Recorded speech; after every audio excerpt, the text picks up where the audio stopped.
Assalamualaikum warahmatullahi ta'ala wabarakatuh. Perkenalkan, nama saya Meriatul Jannah. Saya dari Prodi Tadris Matematika semester 6 Universitas Ibrahimi Situbondo. Pada kesempatan kali ini, saya akan menjelaskan ulang mengenai materi mata kuliah microteaching dari pertemuan pertama sampai dengan pertemuan terakhir. Untuk itu, simak video berikut ini. Microteaching dalam bahasa Indonesia artinya adalah pembelajaran mikro, di mana pembelajaran mikro di sini ialah sebuah model atau metode pelatihan penampilan dasar mengajar guru yang dilakukan secara mikro atau disederhanakan, yaitu seperti tempat, materi, dan jumlah siswa. Microteaching di sini biasanya dilakukan oleh para calon guru yang saling bertukar peran dalam berlatih untuk menguasai keterampilan dasar mengajar, praktek kegiatan belajar, dan berdiskusi mengenai masalah-masalah yang ditemukan.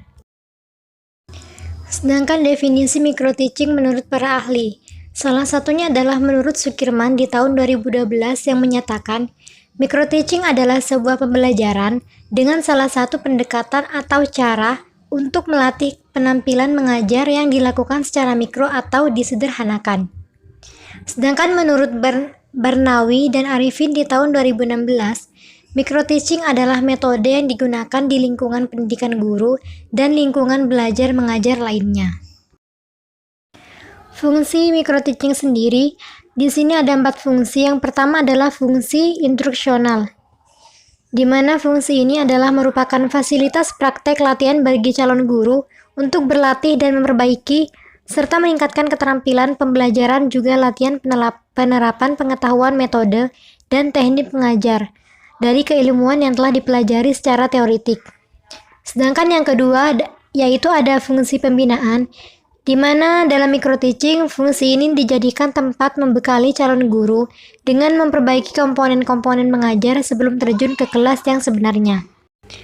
Yang ketiga ada fungsi integralistik, di mana merupakan bagian integral program pengalaman lapangan serta merupakan mata kuliah prasyarat PPL dan berstatus sebagai mata kuliah wajib nyata. Yang terakhir adalah fungsi eksperimen. Fungsi ini dijadikan bahan uji coba bagi calon guru pakar di bidang pembelajaran.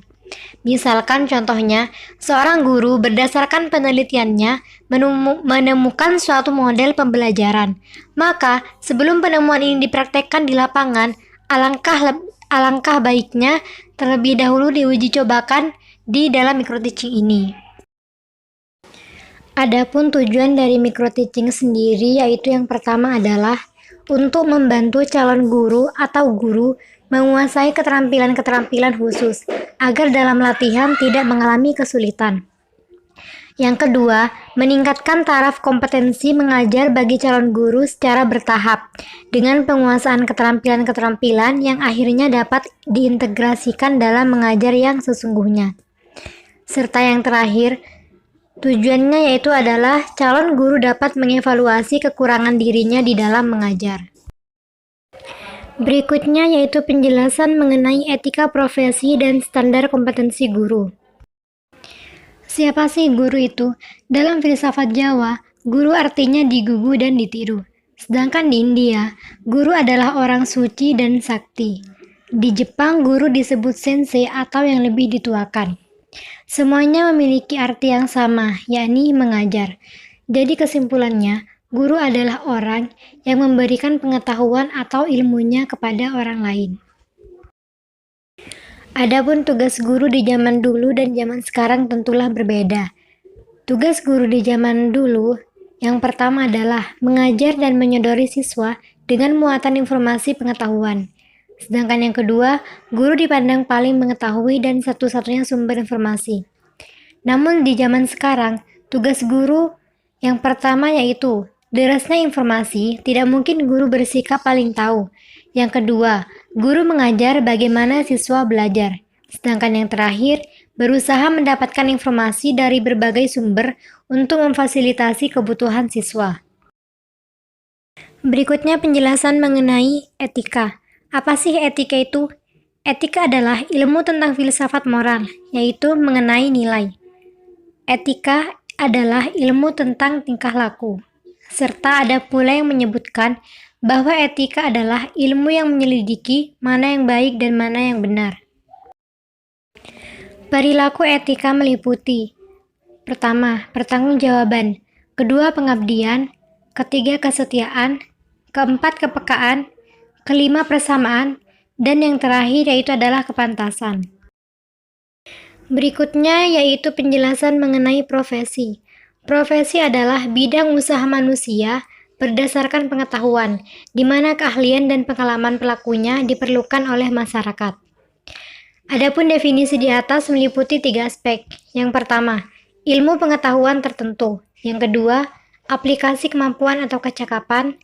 Dan yang terakhir, berkaitan dengan kepentingan umum. 8 karakteristik profesi. Yang pertama, kode etik. Yang kedua, pengetahuan yang terorganisir. Yang ketiga, keahlian dan kompetensi yang bersifat khusus. Keempat, tingkat pendidikan minimal yang dipersyaratkan. Kelima, sertifikat keahlian. Yang keenam, proses tertentu sebelum memangku profesi untuk bisa memangku tugas dan tanggung jawab. Serta yang ketujuh, kesempatan untuk menyebarluaskan dan pertukaran ide di antara anggota profesi. Yang terakhir, adanya tindakan disiplin dan batasan tertentu jika terjadi malpraktek oleh anggota profesi. Adapun untuk menjadi guru yang profesional, haruslah didukung oleh kompetensi standar bagi guru profesional sendiri, yang meliputi: pertama, pemilikan kemampuan atau keahlian yang bersifat khusus; yang kedua, tingkat pendidikan minimal; yang ketiga, sertifikasi keahlian; keempat, harus menguasai keahlian dalam kemampuan materi keilmuan dan keterampilan metodologi; yang kelima, memiliki rasa tanggung jawab yang tinggi atas pekerjaannya, baik terhadap Tuhan Yang Maha Esa, bangsa dan negara, lembaga dan organisasi profesi. Dan yang terakhir, guru juga harus mengembangkan rasa kesejawatan yang tinggi dengan sesama guru lainnya. Penjelasan selanjutnya yaitu mengenai keterampilan mengadakan variasi serta keterampilan dalam bertanya.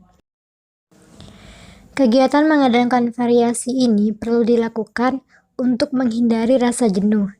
Variasi dalam kegiatan pembelajaran dimaksudkan sebagai proses perubahan dalam pembelajaran yang dapat dikelompokkan ke dalam 3 komponen.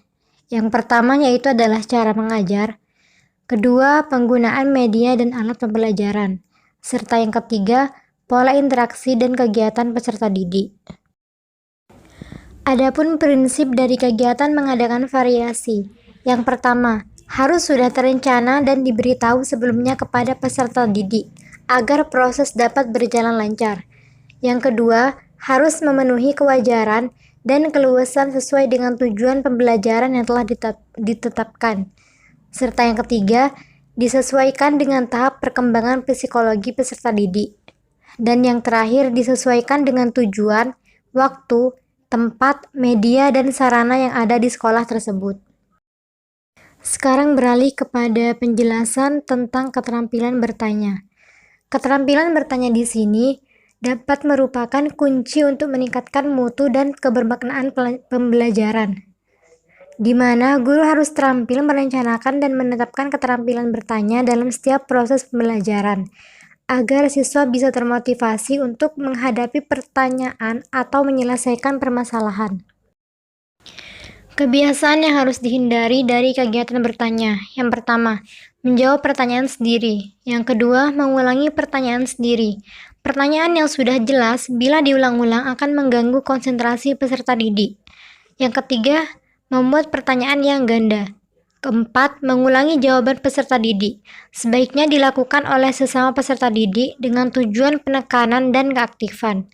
Yang kelima, memancing jawaban serentak. Dan yang terakhir, menentukan peserta didik untuk menjawab sebelum pertanyaan disebutkan. Adapun komponen keterampilan menjelaskan pembelajaran adalah sebagai berikut. Yang pertama, mengungkapkan pertanyaan secara jelas dan tegas. Intonasi suara guru yang bervariasi. Yang kedua, pertanyaan sesuai dengan tema pembelajaran. Yang ketiga, memusatkan perhatian peserta didik. Yang keempat, pertanyaan tersebar ke seluruh peserta didik. Yang kelima, pertanyaan runtun berjenjang. Keenam, harus menunjukkan sikap antusias atas jawaban peserta didik. Serta yang ketujuh, memberikan waktu kepada peserta didik untuk berpikir. Dan yang terakhir, mendorong terjadinya interaksi antara peserta didik. Cukup sekian penjelasan dari saya, kurang lebihnya mohon maaf. Assalamualaikum warahmatullahi wabarakatuh.